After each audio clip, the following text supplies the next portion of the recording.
Brothers and sisters, as we look around today, we see that humanity is living in an age of unprecedented advancement, yet also unprecedented confusion.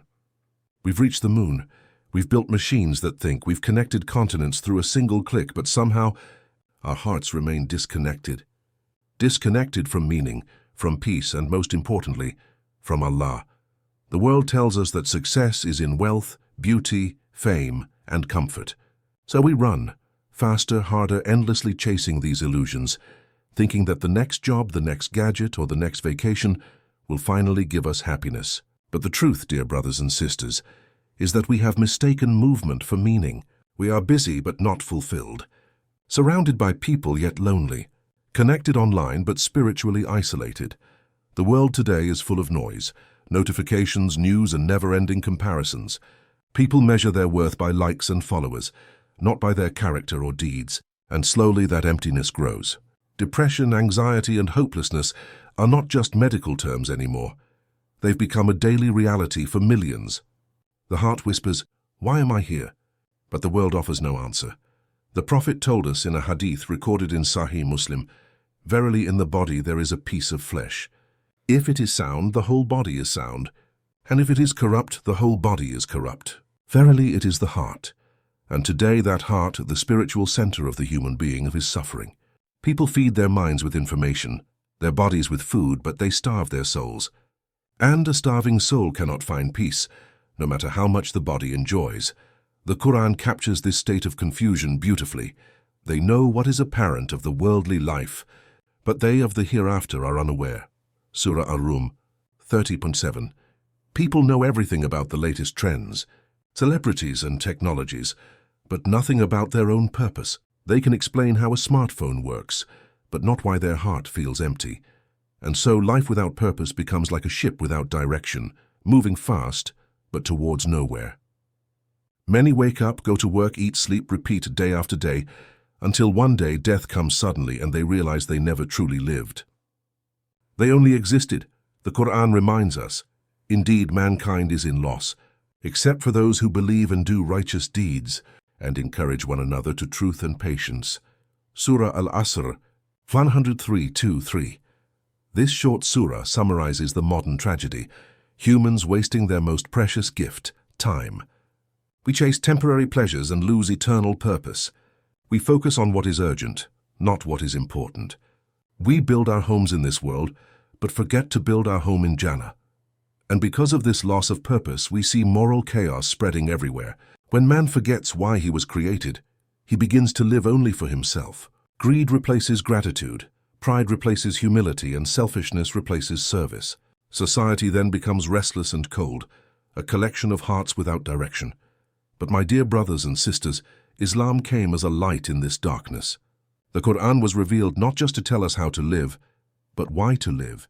It gives us clarity when the world confuses us, peace when the world shakes us, and direction when the world distracts us. It reminds us that we are not accidents of nature.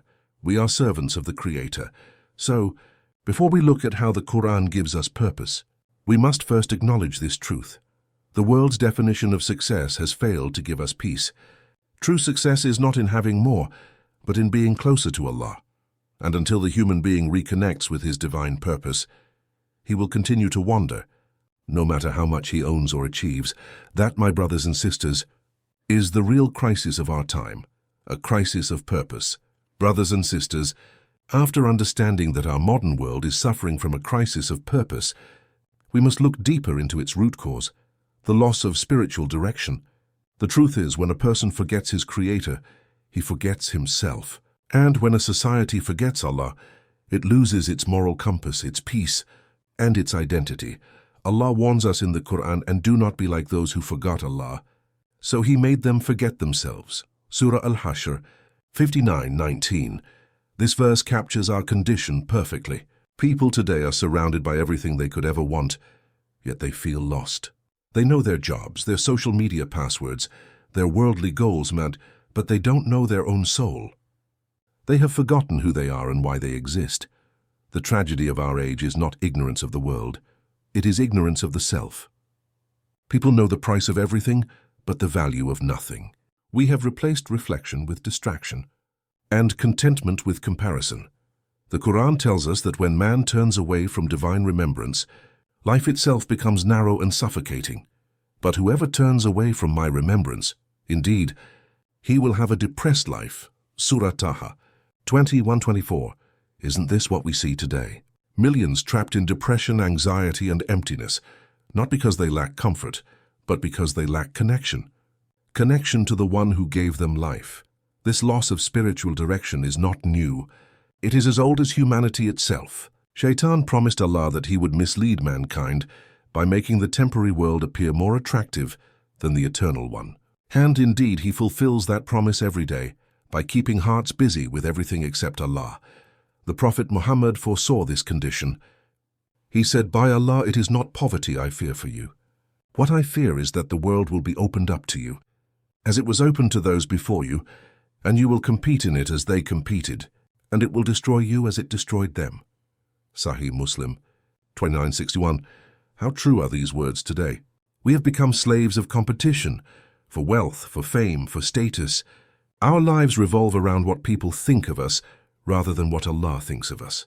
We measure happiness by numbers on a screen instead of peace in the heart, but the more we chase the world, the more it runs away from us.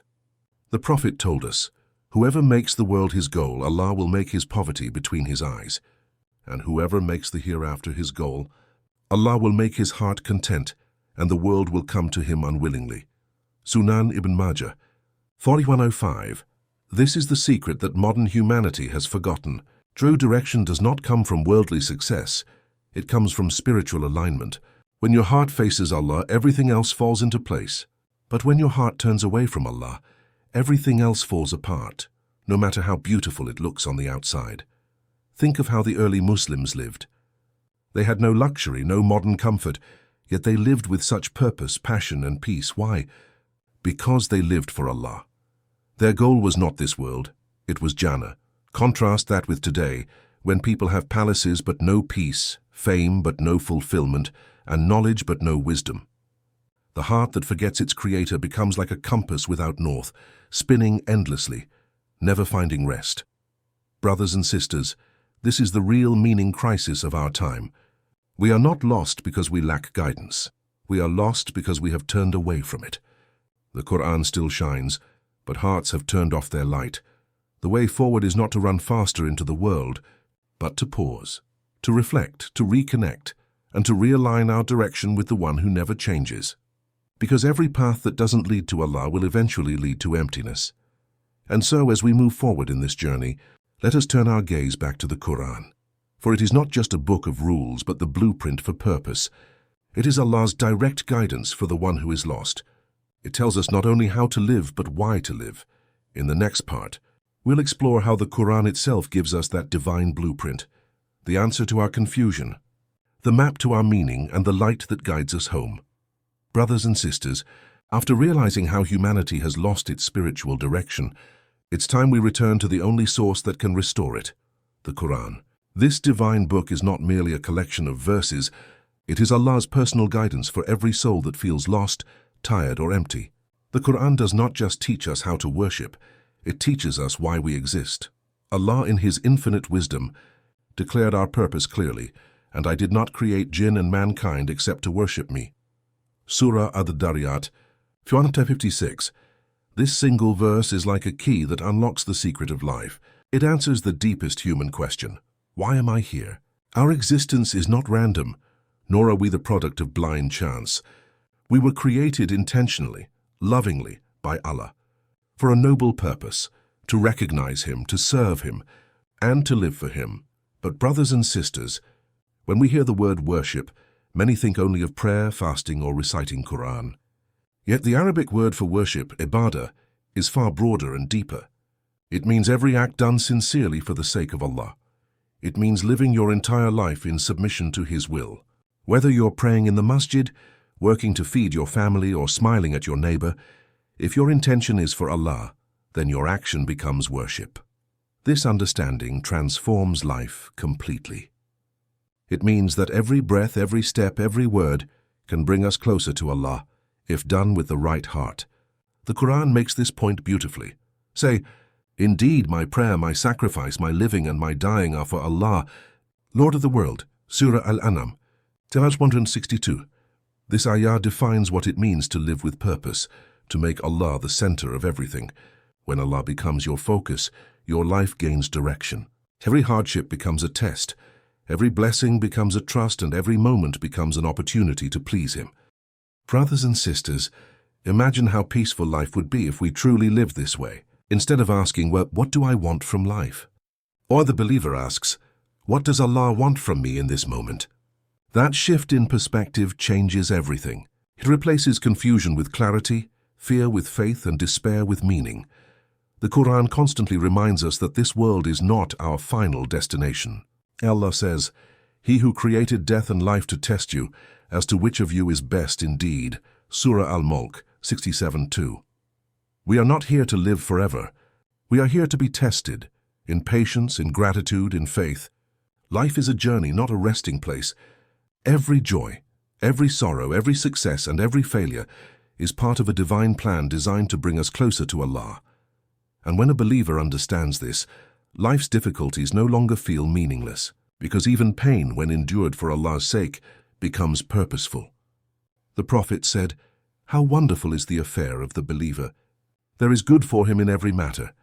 And this is not the case for anyone except the believer. If he is happy, he thanks Allah and there is good for him. If he is harmed, he shows patience and there is good for him. Sahih Muslim 2999. This hadith perfectly mirrors the Qur'anic worldview. It teaches that life's purpose is not about avoiding pain or chasing pleasure. It's about finding meaning in every state by turning to Allah. Dear brothers and sisters, the Qur'an gives us the divine blueprint to live with purpose, to worship through obedience, to act with sincerity, and to seek Allah's pleasure in all we do. This purpose gives direction when we are lost, comfort when we are hurt, and hope when we are weary. But the question is, how do we live this purpose practically? How do we translate this divine truth into our daily lives? The answer lies in the example of our beloved Prophet Muhammad, the living Qur'an, the perfect embodiment of purpose in action. His every word, every step, and every sacrifice was for Allah. In him, we see how divine purpose becomes a living reality. And that, dear brothers and sisters, leads us to our next part, how the Sunnah and the Hadith illuminate this purpose and show us how to live it in every moment of our lives. Brothers and sisters, after understanding that the Qur'an defines our purpose as worship, the next question arises, what does true worship actually mean? Is it limited to the prayer mat, the masjid, or the fasting of Ramadan? Or is it something much broader, something that gives meaning to every moment of our lives? The answer lies in understanding that worship, ibadah in Islam, is not confined to rituals. It is a way of life. Every act, big or small, when done sincerely for the sake of Allah, becomes worship. That is the beauty of Islam. It transforms ordinary actions into acts of devotion through the power of intention, niyyah. The Prophet Muhammad said, "Actions are judged by intentions, and every person will have only what they intended." Sahih al-Bukhari Baran. Sahih Muslim 1907. This hadith lays the foundation for a purposeful life. A believer doesn't just live, he intends. He doesn't just work, he worships through work. He doesn't just eat, he thanks Allah for sustenance. He doesn't just rest, he recharges to serve Allah better. In Islam, the line between the sacred and the worldly disappears when the heart beats for Allah. When a mother wakes up in the night to comfort her crying child, when a student studies hard to gain knowledge for the benefit of the ummah, when a man works honestly to provide halal income for his family, all of this is worship in Allah's sight, if done sincerely. The Qur'an reminds us of this universal principle. Say, "Indeed, my prayer, my sacrifice, my living, and my dying are for Allah, Lord of the worlds." Surah Al-An'am 6:162. This verse isn't only about prayer or ritual, it's about identity. It tells us that every breath we take should revolve around Allah. Worship, then, is not a part of life, it is life. Every second becomes sacred when lived in remembrance of the one who gave it. Look at the life of the Prophet, the perfect example of this balance. He prayed at night until his feet swelled, yet he also smiled with his companions, played with children, helped his wives at home, and served the poor. He was a husband, a leader, a friend, and a teacher. Yet through it all, his heart never left Allah. This is the meaning of true worship, to remain connected to Allah no matter what you are doing. Allah commands us. So remember me. I will remember you. Surah Al-Baqarah 2152. When the heart remembers Allah, even silence becomes worship. When the tongue praises Allah, even words become light. And when actions reflect sincerity, even simple deeds are raised in rank. Brothers and sisters, this understanding frees us from the illusion that only scholars or imams live for Allah. Every believer, whether a farmer, a doctor, a mother, or a student, can achieve closeness to Allah through their daily actions. The secret is not in what you do, but why you do it. This is why Islam is not a religion of isolation. It's a religion of integration, where faith enters every corner of life. The Qur'an and Sunnah teach us that spirituality is not escaping from the world, but purifying your presence within it. The believer does not turn away from the world. He turns the world into a means of pleasing Allah. When we live this way, every sunrise becomes a reminder of Allah's mercy, every challenge becomes a chance for patience, and every success becomes a reason for gratitude. Life becomes meaningful because it's no longer random, it's guided. So ask yourself, dear brothers and sisters, is my heart connected to Allah in my daily routine? Do I see Him in my blessings, in my struggles, in my goals? Because when every action begins with Bismillah and ends with Alhamdulillah, then you are truly living the Qur'an's definition of purpose, and this is the foundation upon which the next step stands, the example of our beloved Prophet, who showed us how to live this worship with compassion, service, and love. Through his life, we will see that the most purposeful people are those who live for others for the sake of Allah. Brothers and sisters, after realizing that worship in Islam is not limited to rituals, but extends to every act done for the sake of Allah, we now arrive at one of the most beautiful aspects of our purpose, serving others. True worship is not just about raising your hands to the heavens, it's also about extending them to those in need on earth. The Prophet Muhammad, the most beloved to Allah, taught us that a meaningful life is a life of service. He said, "The most beloved of people to Allah are those who are most beneficial to others." Al-Mu'jam al-Awsat 6192. This single hadith defines what it means to live with divine purpose. It shifts our focus from what can I get from life to what can I give for the sake of Allah. When we live to benefit others, we are actually fulfilling the very mission Allah created us for, to spread mercy, goodness, and light in this world. Allah described the believers as a community with purpose and responsibility. You are the best nation produced as an example for mankind. You enjoin what is right and forbid what is wrong and believe in Allah. Surah Ali Imran. 110. Notice how Allah links our excellence as an ummah not to wealth, not to power, but to benefit, to guiding others, helping others and standing for truth. This is what gives our life value and meaning. Brothers and sisters, the Prophet didn't just preach about service, he lived it. He was a man who could have lived in luxury, but he chose simplicity. He could have ruled with power, but he ruled with mercy. When people insulted him, he prayed for them. When people threw stones at him, he asked Allah to guide them. When the poor came to him, he gave, even when he had nothing left to give. One day the Prophet saw a woman carrying a heavy load. Without saying a word, he helped her carry it home. She didn't recognize him and spoke bitterly about Muhammad. When she reached her home, he smiled and revealed his identity. The woman was overwhelmed by his humility and accepted Islam on the spot. This is how the Prophet lived, purpose through service. His greatness was not in how much he possessed, but in how much he gave. He embodied the Qur'anic principle, "And we have not sent you, O Muhammad, except as a mercy to the worlds." Surah Al-Anbiya, 107. His entire existence was mercy, for the rich and poor, for friend and foe, for human and animal alike. His compassion was limitless because his purpose was divine. In another hadith, the Prophet said, "Whoever relieves a believer's distress of the distressful aspects of this world, Allah will rescue him from a difficulty of the hereafter." Sahih Muslim. 2699. What a profound promise. Every time you ease someone's pain, feed someone hungry, forgive someone who wronged you, or help someone in secret, you are not just doing good, you are fulfilling your purpose. You are walking the path of the Prophet. Our beloved Prophet once told his companions, "A smile in the face of your brother is charity." Imagine that. Even a simple smile done sincerely becomes worship. That's how Islam transforms ordinary life into a continuous act of devotion. Brothers and sisters, when we look at the world today, full of loneliness, injustice, and pain, the purpose of a believer becomes clearer than ever. We are not here just to survive. We are here to serve, to bring light where there is darkness, hope where there is despair, and love where there is hate. The Prophet showed us that every believer can be a source of mercy, not just through wealth or status, but through kindness, patience, and compassion. So ask yourself, when people meet me, do they feel peace? Do they feel valued, cared for, respected?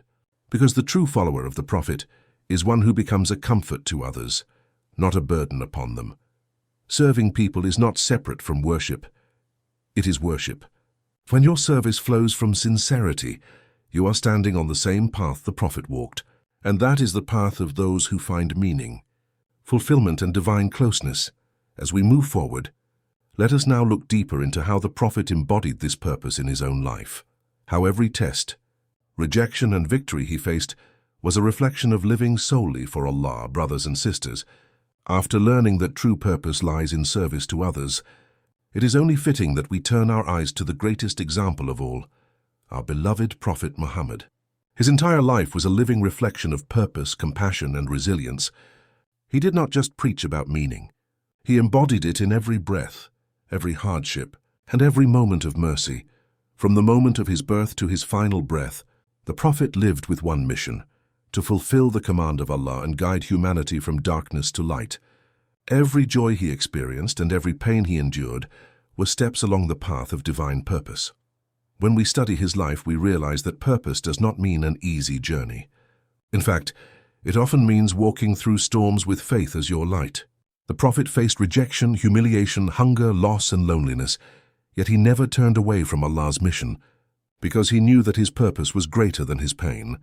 One of the most powerful examples of his resilience was the incident of Taif. When the people of Taif mocked him, insulted him, and stoned him until his blessed feet bled, he could have cursed them, prayed against them, or given up. But instead he raised his hands to the sky and said with tears in his eyes, "O Allah, guide my people, for they do not know." Subhanallah. What heart can do this except a heart filled with divine purpose? He didn't see enemies. He saw souls lost in ignorance. His purpose was not revenge, it was guidance. This moment defines what it means to live with purpose. Even in suffering, the Prophet's heart was full of mercy. Even in rejection, he saw opportunity. Even when the world turned its back on him, he turned to Allah. The Qur'an itself testifies to his unmatched compassion. "There has certainly come to you a messenger from among yourselves. Grievous to him is what you suffer. He is concerned over you, and to the believers is kind and merciful." Surah At-Tawbah 9:128. He cared for every believer, not just those in his time, but every one of us who would come after. When he stood at night praying until his feet swelled, and Aisha R.A. asked, "O Messenger of Allah, why do you do this when your past and future sins are forgiven?" He replied, "Shall I not be a grateful servant?" Sahih al-Bukhari 48:37. Even in his private moments, his purpose was to express gratitude and devotion to Allah. His love for humanity and his submission to Allah were not separate. They were one and the same. Brothers and sisters, purpose through compassion was not limited to words. The Prophet lived it through action. He fed the hungry, visited the sick, comforted the orphan, and forgave those who wronged him. His mercy was not selective. It was universal. He said, "The merciful are shown mercy by the most merciful. Be merciful to those on earth, and the one above the heavens will have mercy upon you." Sunan al-Tirmidhi 1924. Through this, he taught us that purpose is not measured by how much we accomplish, but by how much we care. A believer's strength is not in his wealth or power. It is in his compassion and patience.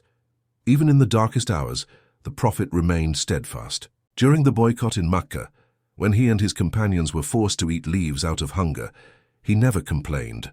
When he lost his beloved wife Khadija, R.A., and his uncle Abu Talib in the same year, he called it the year of sorrow. Yet even then, his faith did not waver. His resilience came from knowing that everything he faced was part of Allah's divine plan. His mission was not for worldly success, but for eternal truth. Every hardship was a test, every trial a lesson, every setback a step toward victory. And that is the essence of living with purpose, knowing that even when life is hard, your struggle is not in vain. When you live for Allah, even your tears are recorded as worship, and your patience becomes a path to paradise.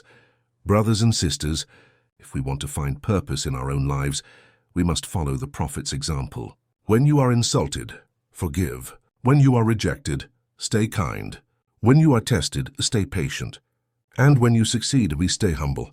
Because that is the path of the one who lived not for himself, but for Allah. His life was the Qur'an in motion, a blueprint for every heart searching for meaning.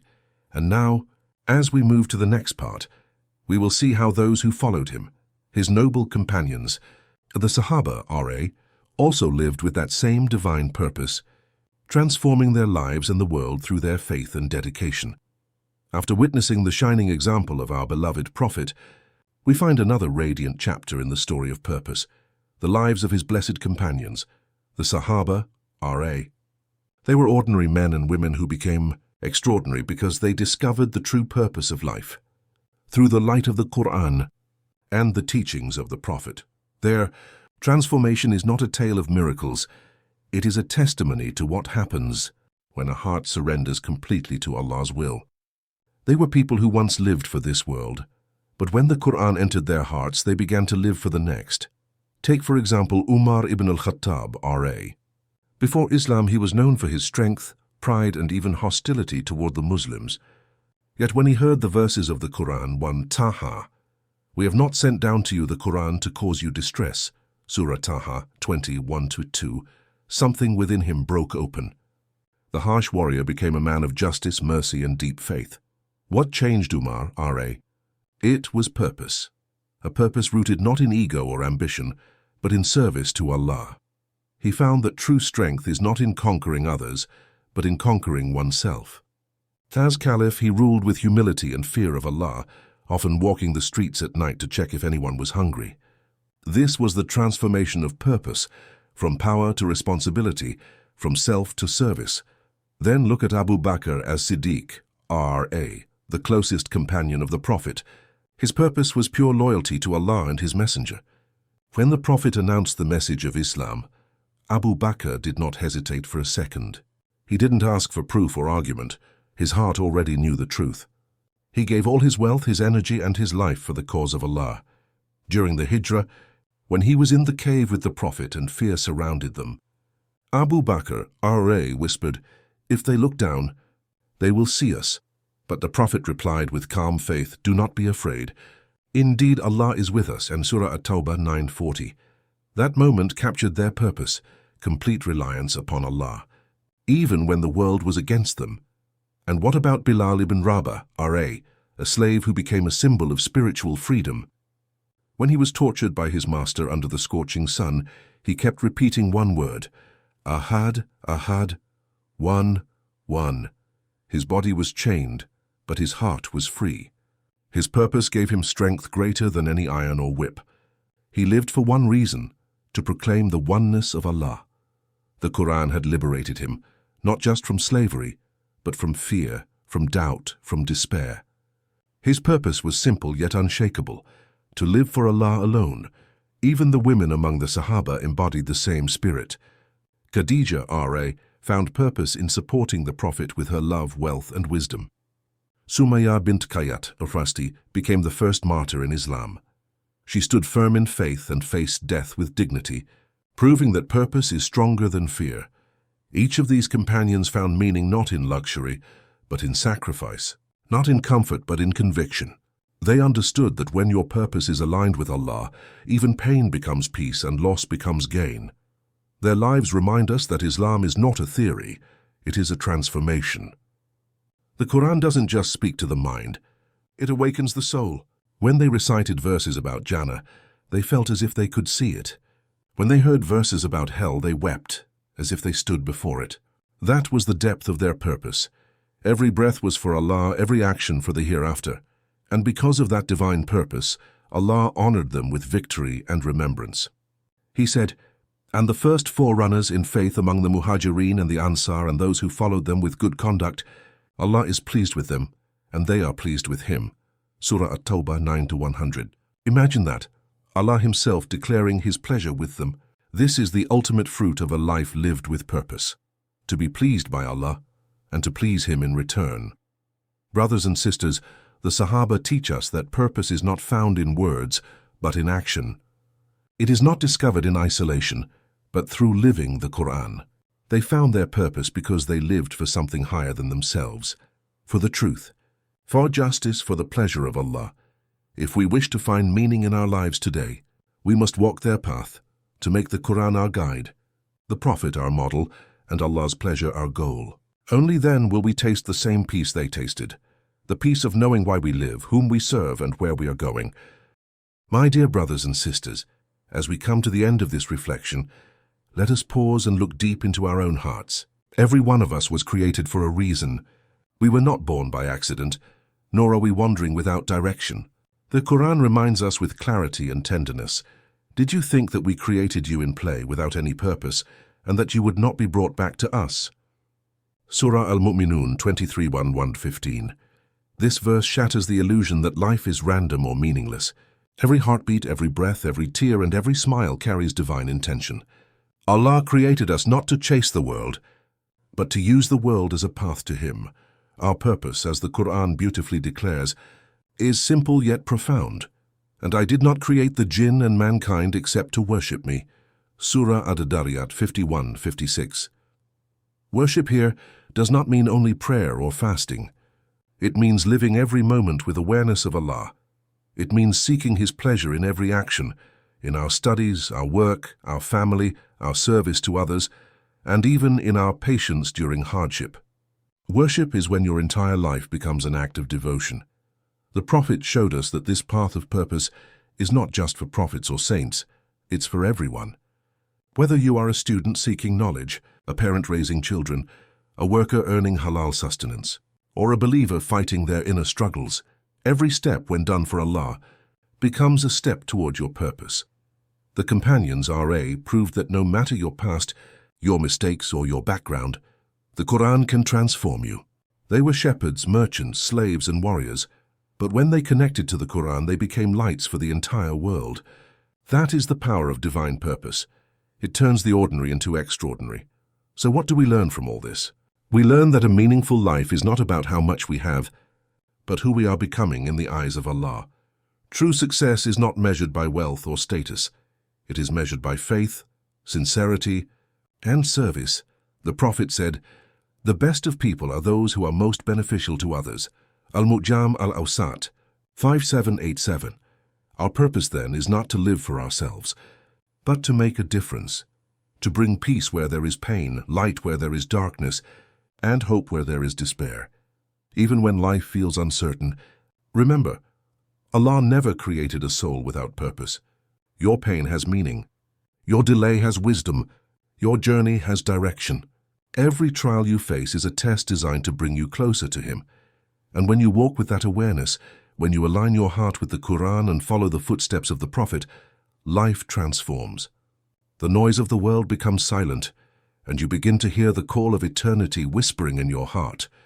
You belong to Allah, and to Him you will return. Brothers and sisters, the purpose of life is not to chase the temporary, but to prepare for the eternal. It is to wake up every morning and ask, how can I please my Creator today? When that question guides your life, everything becomes clear. Your struggles gain meaning, your actions gain value, and your soul gains peace.